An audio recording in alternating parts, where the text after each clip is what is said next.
Okay, Tim, big news. The stay-at-home era, it's officially ended. Consumer spending on foods and services topped pre-pandemic levels last summer and has mostly stayed like that. It's currently 4% higher than in February 2020. That is according to census data. And speaking of restaurants, joining us now is Adam Guild. He is the 22-year-old co-founder of Owner. The all-in-one restaurant app prides itself on having helped more than 1,500 restaurants keep themselves afloat during the pandemic. Adam joins us from San Francisco. Adam, you heard it straight from the census data. People are eating out. Have you seen that reflected in your app?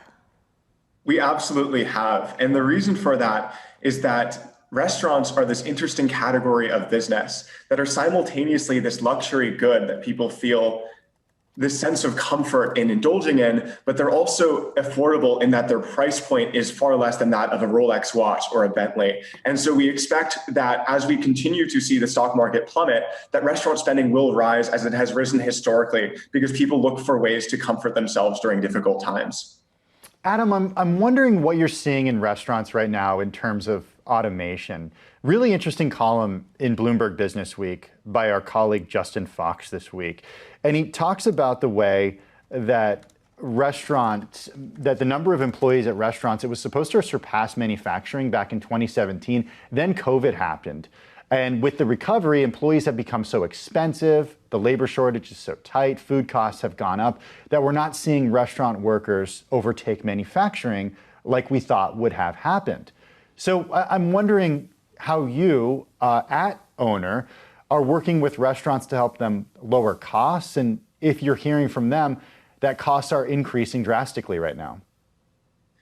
There's been a bifurcation in the restaurant industry where the larger restaurant brands like the McDonald's and the Burger Kings of the world have massive technology departments, and so they can afford to automate a lot of what goes into their restaurant experience, from actually taking orders, which they've outsourced or used AI for, to a variety of other capacities of their business. But 45% of the restaurant industry is independent mom and pop owners. And they've been left without a solution because historically they've had to cobble together like 15 different tools that are also very expensive and time consuming to constantly interface with.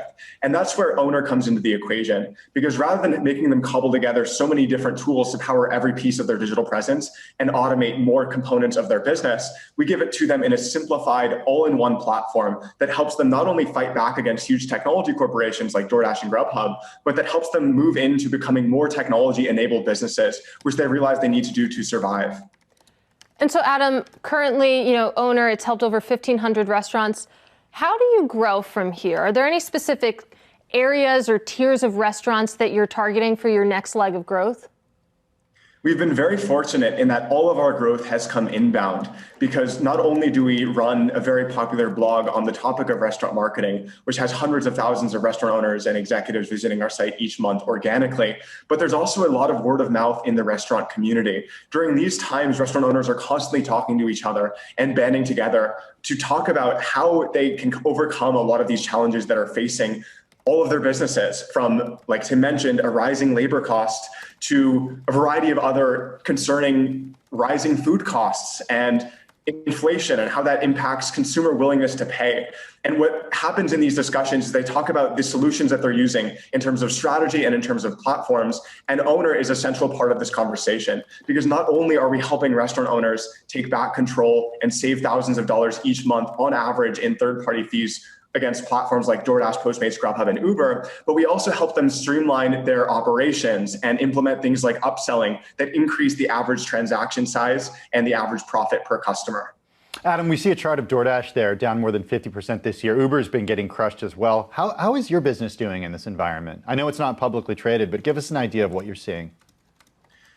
Those businesses are interesting in that they have an important atoms-based component. They have drivers on the road and all these other assets which effectively bring down their gross margin profile. And so they're getting absolutely slammed in the public markets as investors look for stocks that have the ability to show earnings potential sooner rather than later. Owner is different in that we don't have any atoms-based components to our business. It's all bits. And what I mean by that is by being a pure software company, our gross margin profile is several times that of Uber Eats or DoorDash or Postmates or Grubhub, because rather than trying to build this driver infrastructure in the physical world, what we're doing is we're providing the infrastructure from a software perspective that facilitates the restaurant's digital presence and customer relationships. You can think of it somewhat like Shopify meets Salesforce, but specifically for the restaurant industry.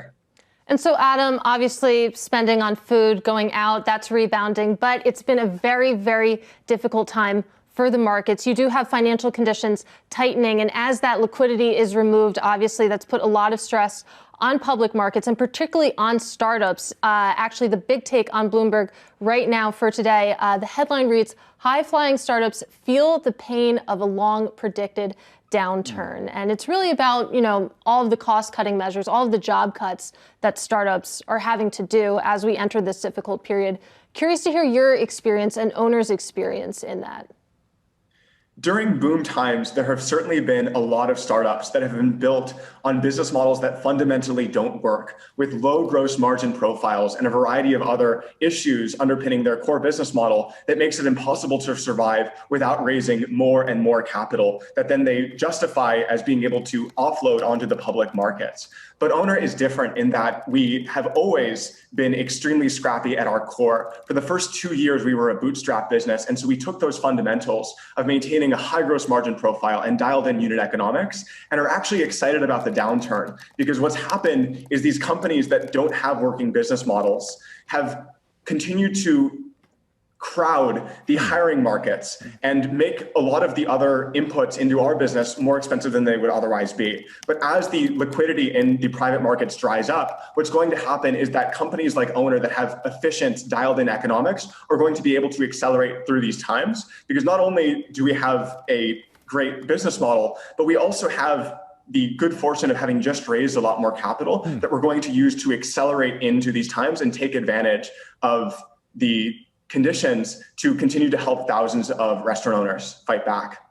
Adam Guild, owner and CEO and co-founder of the company Owner. Good to have you with us this afternoon. Katie.